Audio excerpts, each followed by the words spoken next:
सोमनाथ मंदिर पहुंचने के बाद फिर तो सारी तस्वीरें जब वहां के सामने आएगी वो हम आपको दिखाते चलेंगे। लेकिन जो चर्चा यहां पर चल रही है, एक तरफ मोदी की शिव शक्ति है, एक तरफ इस देश में जिस तरीके का सांस्कृतिक राष्ट्रवाद का उदय हो चुका है, दूसरी तरफ आप ये कहें राजनीतिक पहलू को आप देखें कि जो संस्कृति की बात कर रहा है, जो सनातन की बात कर रहा है, कैसे वो देश पर राज कर रहा है, बात इसकी भी होगी, चर्चा इस राजनीतिक पहलू की भी होगी। और कौन कौन सी ऐसी बातें हैं जो पंडित जवाहरलाल नेहरू से लेकर सरदार वल्लभ भाई पटेल, डॉक्टर राजेंद्र प्रसाद, के मुंशी, वो तमाम पेपर्स, आज एक एक विषय इस चर्चा में हम शामिल करेंगे। सोमनाथ मंदिर पहुंचने के बाद पहले तो आपको बता दें आज क्या क्या आप तस्वीरें देखेंगे। प्रधानमंत्री भगवान सोमनाथ की विशेष पूजा करेंगे और इसके साथ ही प्रधानमंत्री मंदिर के शिखर के कुंभाभिषेक, ध्वजारोहण समारोह में और साथ ही एयर शो में भी वो शामिल होने जा रहे हैं।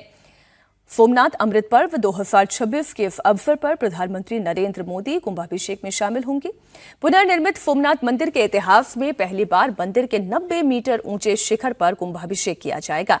यह ऐतिहासिक अनुष्ठान 11 तीर्थों के पवित्र जल से पूरा होगा और इसके लिए 8/9 ये तो काफी बड़ा कलश है, आप इसी से सोचिए, विशेष कलश है, इससे अभिषेक होगा। और इस दौरान 51 ब्राह्मण अति रुद्र पाठ और वैदिक मंत्रोच्चार करेंगे। जी आप के साथ अब इस चर्चा को आगे बढ़ाते हो। दो बड़ी महत्वपूर्ण बातें हैं। सरदार वल्लभ भाई पटेल किसके आइकॉन हैं? वो कांग्रेस पार्टी के आइकॉन है, लेकिन उस आइकॉन को कैसे बीजेपी ने ओन किया, कैसे स्टैच्यू ऑफ यूनिटी का निर्माण हुआ, ये तो पूरी दुनिया ने देखा, इसमें तो कोई दो राय नहीं।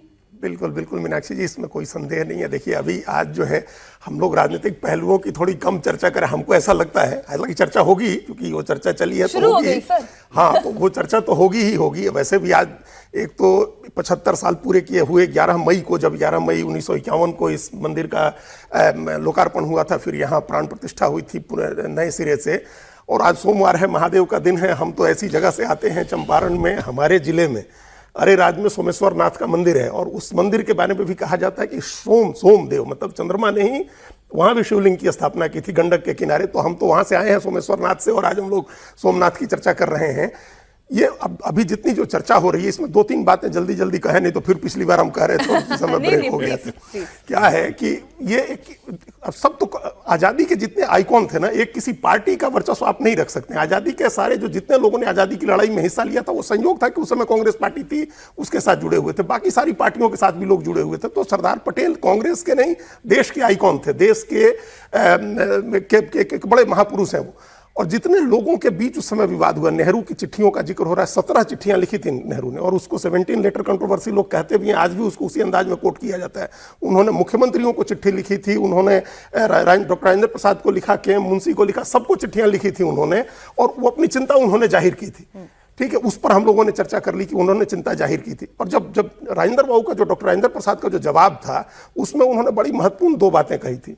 एक तो कहा था उन्होंने कि हिंदुस्तान, भारत जो है, भारत का संविधान जो है वो इररिलीजियस नहीं है और न एंटी रिलीजियस है, मतलब अधार्मिक नहीं है और धर्म विरोधी नहीं है, वो धर्मनिरपेक्षता की बात कहता है। दूसरी महत्वपूर्ण बात उन्होंने कही थी कि इसी तरह से किसी मस्जिद और गिरजाघर के उद्घाटन में भी हमको बुलाया जाएगा तो हम जाएंगे, जिस तरह से मंदिर के उसमें हमको बुलाया गया था। तो ये डॉक्टर राजेंद्र प्रसाद का कहना था।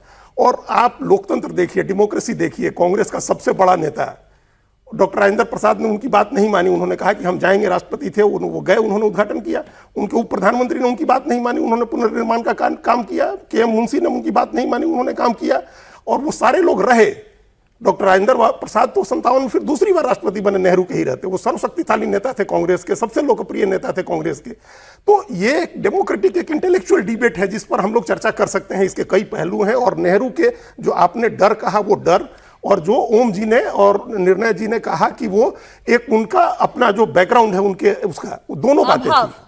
एक था डर और एक अभाव, वो दोनों बातों का मिक्सर था, उन्होंने लिखा था। और दोनों, ये जो अभी निर्णय कपूर ने बताया ना कि वो एक उनको लगा था कि इथनिक स्टेट के रूप में दुनिया में एक छवि बनेगी। ये चिट्ठी में लिखा था नेहरू ने कि क्या डिप्लोमेट्स सोचेंगे अपने देश में, जो दुनिया भर के डिप्लोमेट्स हैं वो क्या सोचेंगे हमारे बारे में। और एक जो अभी विभाजन की इतना गहरा जख्म है हम लोगों का, उस जख्म को लेकर के क्या धारणा बनेगी। तो ये उनकी अपनी चिंताएं थी। लेकिन ये नहीं हुआ कि नेहरू ने रोक लिया, वो चलता रहा, वो काम पूरा हुआ, क्योंकि वो हमारी आध्यात्मिक, धार्मिक, सांस्कृतिक चेतना से जुड़ी हुई बात है। मैं उस चिंता की बात आपसे पूछूं कि अगर रोम की पहचान वहां के पोप से है तो पोप से ही तो पहचान होगी, और अगर भारत की पहचान यहाँ की संस्कृति से है, यहाँ के कल्चर से है, यहाँ के मंदिरों से है और सनातन से है, तो उन्हीं से तो पहचान होगी। ओम जी, मैं इसी बात को जो अभी वो कह रहे हैं ना कि वो वही डर और अभाव वाली जो बात है, मैं वहीं पर एक बार फिर से लेकर आ रही हूं। ये एथनिसिटी को लेकर जवाहरलाल नेहरू को चिंता थी कि भारत के बारे में फिर ये कहा जाएगा कि ये तो देखिए हिंदू धर्म को आगे बढ़ा। आज भी वही बात है। आज आप तमाम विदेशी, खास तौर पर अल जजीरा जैसे कुछ चैनलों को मैं फॉलो कर रही थी, जब इस प्रधानमंत्री नरेंद्र मोदी और बंगाल विजय की पूरी कहानी लिखी गई, तो फिर वही डर एक बार, अरे भाई भारत में अगर हिंदू की बात नहीं होगी, मंदिर की बात नहीं होगी, तो कहां जाकर होगी। बिल्कुल सच है ये। भारत देखिए फिर वही कि दुनिया को हमने जो संदेश दिया, हमारा यजुर्वेद उद्घोष करता है सा प्रथमा संस्कृत विश्वारा, हम वो है जिन्होंने दुनिया को संस्कृति का कहरा पढ़ाया। हम कहीं तलवार लेके नहीं गए मीनाक्षी जी।